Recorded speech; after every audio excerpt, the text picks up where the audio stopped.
Well, there's accusations of racism being slung around all over the place at the moment, so I think I'll take the opportunity to sling one at the tax system.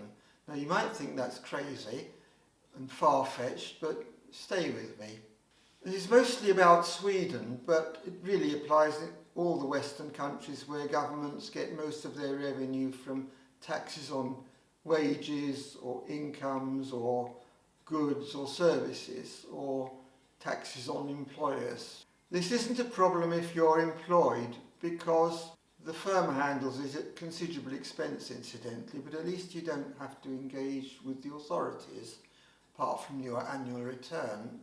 The systems were set up after the Second World War, when the economy was dominated by large companies and a large public sector, and it all worked smoothly. But it didn't work for misfits of any kind who couldn't get on in that kind of organisation. As a member of an ethnic minority community, I experienced this myself to some extent, although the prejudice was dying out at that time, so it wasn't too bad. I'm talking about the end of the 1950s. I'll fast forward. I've got a friend who's a Tamil from Sri Lanka. She's a Christian and she's married to a Swede, so she's got a European name. So she filled in an application form, turned up at the interview. The interviewer was shocked to find a brown person and said, "Oh, couldn't possibly employ you." Traditionally, the way for migrants to get into the economy was to work on their own account, for example, as market traders. Some of the retail giants, such as Tesco's and Marks and Spencer's, began as market trading operations. And then there were the tailors, who, some of them got big and they developed things like mass production of clothing, which kept the British Army warm through 2 world wars. Others went in for things like radio and electronics, which got the country's industry ready for the avionics and radar, which were essential in the Second World War. So an immigration can be very beneficial for a country, because it allows people to move into niches and grow. It's a sort of ecology. So it's a good thing. But it's not so easy these days. Then you could start a business.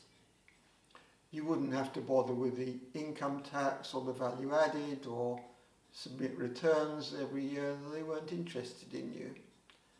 Now it's very different. In Sweden it's particularly bad. There's no threshold for income tax, there's no threshold for value added tax, and so everybody with the tiniest little business operation must register. People say, "Oh, well, it's all right now, computer programs take care of it all," but yes, they're a help, but you've still got to enter the data. You've still got to keep all the till receipts and file them properly, and you've still got to go through the mill of being checked over by the tax authorities. It's too much for some people. It's hard enough to run the business without having to deal with all that. And if you pay for somebody, then that's a chunk of the profits gone. Value-added tax is even worse, because you've got to have a special till sealed by the tax authorities.